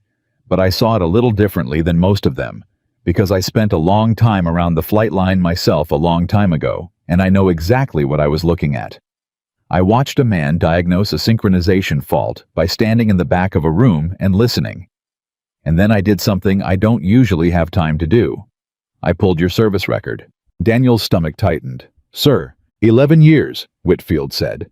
Avionics, Ellsworth Cadena, 2 deployments, and a performance record that frankly I read twice because I thought there had to be a mistake in it. Because the man in that file is one of the finest technicians this branch has produced in a generation. Mr. Carter.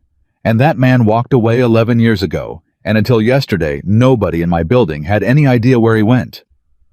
A beat. And then I got to the part of the file that explained why you left. And I want to say something to you if you'll let me. Of course, sir. I'm sorry about your wife, the secretary said, and there was nothing rehearsed in it, nothing official. I'm sorry that this country trained a man like you and needed a man like you, and then couldn't find a way to keep him, because keeping him would have meant taking his daughter's father away from her. That's a failure, not yours. Ours. You made exactly the right call, and you shouldn't have had to make it at all. And I've been thinking since yesterday about how many other people we've lost the same way. Good people who had to choose between the mission and their families, and chose their families the way any decent person would. He paused. So I didn't call to thank you for the video, Mr. Carter. I called to ask you for some help, and you're free to say no.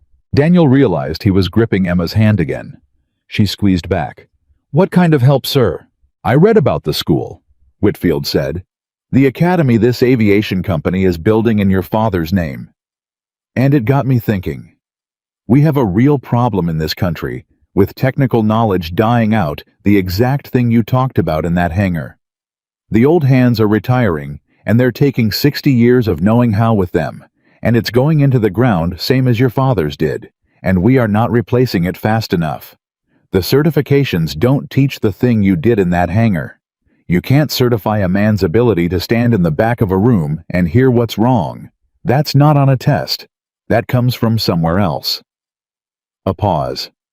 I want to build a version of what you and Ms. Lane are building, but for veterans, for the men and women who learned these skills in uniform, and then got out and ended up driving trucks and stocking shelves because nobody knew how to use what they knew. I want to bring them back not into service, but into teaching, into training the next generation. And I want you to help me design it. Because you're the proof it's needed, Mr. Carter. You're the whole argument standing in one man's boots. Daniel didn't say anything for a long moment. He was thinking about a garage with a dirt floor. He was thinking about his father's hands. He was thinking about 11 years of birds he'd refused to sign and a crew chief named Marcus, who had 2 kids now, and a knowledge that hadn't died after all. Sir, he finally said, and his voice wasn't quite steady. I drive a delivery truck. I don't know how to design a national program. I don't know anything about that world. I fix planes. That's the only thing I know how to do. Mr. Carter, the secretary said, and there was something almost like a smile in his voice. 200 certified engineers stood around a $42 million airplane for 6 days and couldn't fix it, and you did it in 12 minutes because you knew how to listen when everyone else was talking. I don't need somebody who knows the world of national programs. That world is exactly why the knowledge is dying. It's full of people who know the paperwork and not the work. I need somebody who knows the work. I need somebody who'll stand in the back and hear what's actually wrong. That's you. That's the whole reason I called. A pause. Think about it. Talk to your daughter. Talk to Ms. Lane. And call me back when you're ready. There's no clock on this. The knowledge has been dying slowly for 30 years. It can wait another week for you to think. They talked another few minutes, logistics a number to call a name of an aide who'd handle the details. And when Daniel finally hung up the phone and set it down on his knee, he sat there in a silence so complete he could hear his own heartbeat. Dad, Emma said. She'd been holding it in this whole time, and now it came out in a rush. Dad, who was that you kept saying, sir? You never say sir to anybody. Was it the president, was it? It was the Secretary of the Air Force, Daniel said. And he heard how strange the word sounded coming out of his own mouth in his own living room. The person in charge of the whole thing, the whole Air Force. Emma's eyes went perfectly round. And he called you on the phone at our house. He did. What did he want? And Daniel looked at his daughter, this 11-year-old girl in her pajamas on a worn-out couch, and he tried to find the words for a thing he didn't fully understand yet himself. He wants me to help him, Daniel said slowly. To help him build something big. Something like Grandpa's school, but bigger. All over the country. For soldiers who learned to do what I do, and then got out and nobody used what they knew, so it just went to waste. He wants me to help him make sure that stops happening. He shook his head, half laughing at the impossibility of it. He wants me, the delivery guy, to help run something for the whole country. Emma was quiet for a second, and then she said with the total uncomplicated certainty that only a kid can have. Well, of course he does. You're the best one. You fixed the plane nobody else could fix. Why wouldn't he want you? And Daniel laughed. Really laughed because she'd said it like it was the most obvious thing in the world, like there was no version of reality in which her father wasn't exactly the man for the job, and God, he loved her for that.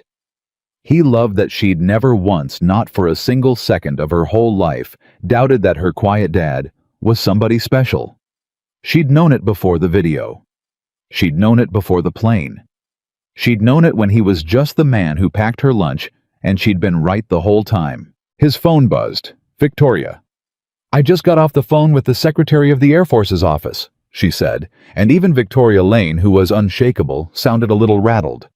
Daniel, do you understand what's happening? Do you have any idea what's happening right now? I'm starting to think I don't understand any of it, Daniel said honestly. 40 million views, Victoria said. 40 million as of an hour ago, and it hasn't stopped climbing since yesterday. The press conference this morning turned the whole story around. You're not the reckless civilian anymore. You're the veteran hero who turned down a fortune to build a school for poor kids. There are 3 networks that want you. There's a publisher that called about a book.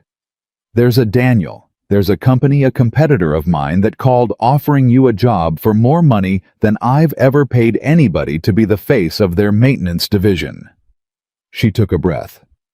And now the Secretary of the Air Force wants you to help redesign veteran workforce programs for the entire country in 2 days.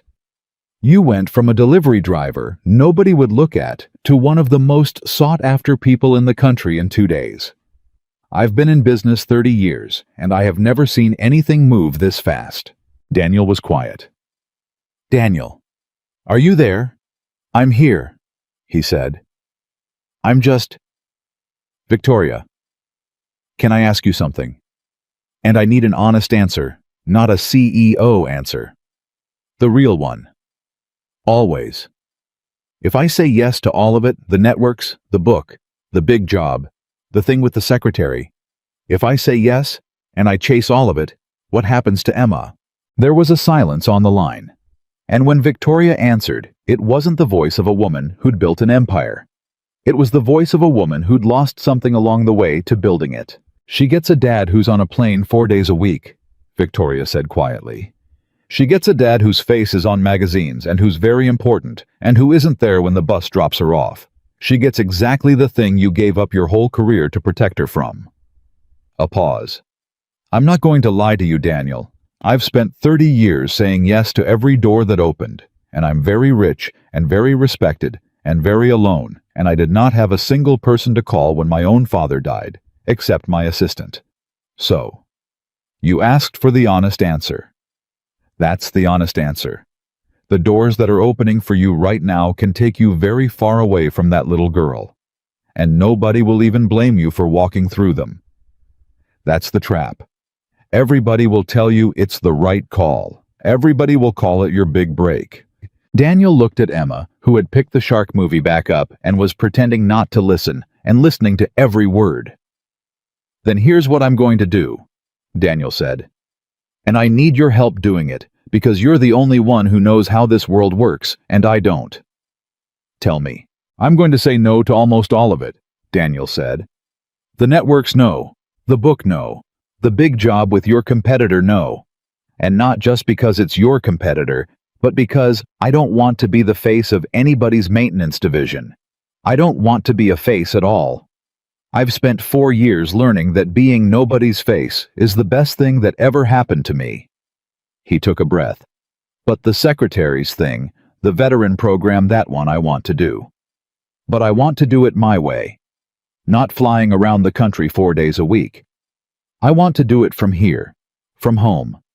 Designing it, advising it, teaching when I can, but I am not moving my daughter, and I am not becoming a man who's never home. I did that math already 4 years ago, and the answer hasn't changed. Emma comes first. Emma always comes first. Everything else has to fit around that, or it doesn't happen at all. A pause. Can you help me build that A version of yes that keeps me home? And Victoria Lane on the other end of the line made a sound that Daniel had never heard her make before. It took him a second to realize she was crying. Yeah, she said thick. Yeah, I can help you build that. God, Daniel, do you know how long it's been since I heard somebody turn the whole world down for the right reason? She laughed, wet and surprised at herself. You did it to me twice now. Twice in 2 days. You keep reminding me what the thing was actually for. She cleared her throat, pulling herself together. Okay, here's what we do. I'll call the secretary's office and we structure your role as an advisor remote, no relocation hard cap on travel. I'll shut down the networks and the book people myself. I'm very good at making people go away. It's a gift. And the academy, your father's academy, I want you to run it. Not fly around for it. Run it. From here. It's 20 minutes from your apartment. You can be there for the kids and still be home when Emma's bus comes. That's a real job, Daniel, a good one. And it's the one that actually matters. And it's the one that lets you keep your promise to that little girl. How does that sound? Daniel closed his eyes. It sounds like exactly the thing I would have asked for if I'd known it was allowed to be asked for. It's allowed, Victoria said softly. You just have to be the kind of person who asks for it instead of the bigger thing. And you are. That's the whole difference between you and me, and it's the difference I've been trying to learn since the second you walked into my hangar. 6 months later, the Raymond Carter Academy of Aviation Technology opened its doors. It was built in the same hangar complex where Daniel had once been laughed at, Victoria had insisted on, that said there was a justice in it she wasn't willing to give up. The first class was 32 students. Kids from families that couldn't have afforded technical school in 100 years. A 19-year-old girl who'd been fixing her neighbor's cars in a parking lot for cash because no program would take her without money up front. A young man who'd aged out of foster care with nothing but a knack for electronics and nowhere to point it. Kids who every single one of them reminded Daniel of a self-taught mechanic in a garage with a dirt floor who never got his shot. They got their shot now. Harding taught there. He'd been true to his word. He'd walked away from a 6-figure consulting career to teach diagnostics to kids who'd never held a torque wrench. And by all accounts, he was the best instructor in the building, and he'd tell anyone who asked that the 20 years before had been mostly wasted, and the last 6 months were the first real work he'd ever done. He and Daniel had become something like friends in the way that two men become friends when one of them humbles the other completely, and the other one is big enough to be grateful for it. Marcus Delgado came just like his mother promised. He walked into that academy on his own 2 feet, not on his hands. Though he joked that he'd offered, and he stood in front of 32 kids and told them about a bird he was supposed to be on, and a technician who wouldn't sign a lie, and the 2 children he'd gotten to have because of it. And when he was done, he found Daniel in the back of the room, and the 2 men who'd been connected for 11 years without ever meeting shook hands. And neither one of them could quite talk for a minute, and neither one of them was ashamed of it. Ruth Delgado sent Daniel a card every month. He kept every one. The veteran program launched that spring, and Daniel advised it exactly the way he'd said he would from home from the academy, on his own terms, never more than 1 night a week away from Emma, and only when he absolutely had to. It grew fast, because it was needed, because there were tens of thousands of people out there just like him. And it started pulling them back one by one from the delivery routes, and the stock rooms and the parking lots, and putting the thing they knew back to work before it could die with them. The secretary called Daniel personally the day the first 100 veteran instructors were placed just to tell him. Daniel took the call in the academy parking lot on his lunch break in his work shirt, and Victoria Lane changed. Not all at once, and not completely because people don't.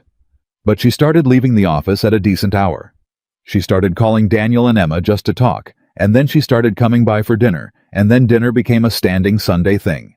The billionaire and the delivery driver turned academy director and the 12-year-old girl around a small table in a small apartment they never did move out of because Daniel said the apartment was fine, the apartment was theirs, and the size of a home was never the thing that made it one. Victoria had built mansions and never had that. She had it now at a wobbly table on Sundays with people who'd have loved her exactly as much when she was nobody. But the moment that Daniel Carter would carry with him for the rest of his life came at the end of that first year on graduation day, when the first class of the Raymond Carter Academy walked across a stage in the same hangar where their teacher had once been furniture that brought the boxes. Emma was there, 12 now, tall for it, sitting in the front row where Daniel could see her. And as the last student crossed the stage, the 19-year-old girl who'd been fixing cars in a parking lot, now a certified aviation technician with a job already waiting for her, the whole hangar rose to its feet, and Daniel stood at the side with his hands clasped in front of him and his jaw working hard against something that was trying to get out. And Emma got up out of her seat, and she came over to him, and she slipped her hand into his father's rough hand, the way she had 1,000 times, and she looked up at him, and she said the thing that ended it. The thing that made the whole strange, loud, impossible year land finally completely in its right place. "You know what's funny, Dad?" she said, watching 32 kids in caps and gowns hug their families. "Everybody thinks the big thing you did was fix the plane." Daniel looked down at her. "It's not." "No." Emma shook her head, certain as anything wise, the way she'd been wise since she was 4 years old and had to grow up faster than she should have. "Fixing the plane was easy. You said so yourself. 12 minutes. The plane didn't need you, not really. Somebody would have figured it out eventually." She gestured out at the hangar full of graduates. "But them Grandpa's school, that lady out there who's gonna have a job her whole life because you wouldn't take the money." She squeezed his hand. "That doesn't happen without you. Not ever. That's the big thing you did, Dad. Not the plane, them. And Daniel Carter, Air Force technician, delivery driver, single, father, the man." Everyone in that hangar had once laughed looked at his daughter, and then out at a room full of kids who'd been given the shot his own father never got, and he understood at last all the way down the thing his father had been trying to tell him from a hospital bed 11 years before. Knowledge is worth nothing if it dies with the person who owns it. But his father's knowledge hadn't died. It had walked into a hangar in a stained work shirt and refused a fortune, and built a school, and pulled 1,000 forgotten people back from the edge of being wasted. And it was going to keep going now through 32 kids this year, and more the next, and more the year after that, out into a world that had almost thrown it away. The quietest man in the room had been carrying the answer the whole time. And the answer was never the airplane. The answer was that no one, not one single person, no matter how humble their clothes, or how ordinary their life, or how easy they are to overlook, should ever have to take what they know into the ground, with them unseen and unspent, when there is a young person somewhere waiting to be handed the very thing that would set them free. Daniel Carter spent the rest of his life making sure they never would. And that, far more than any airplane, is what made him the most important man in every room he ever walked into for the rest of his days.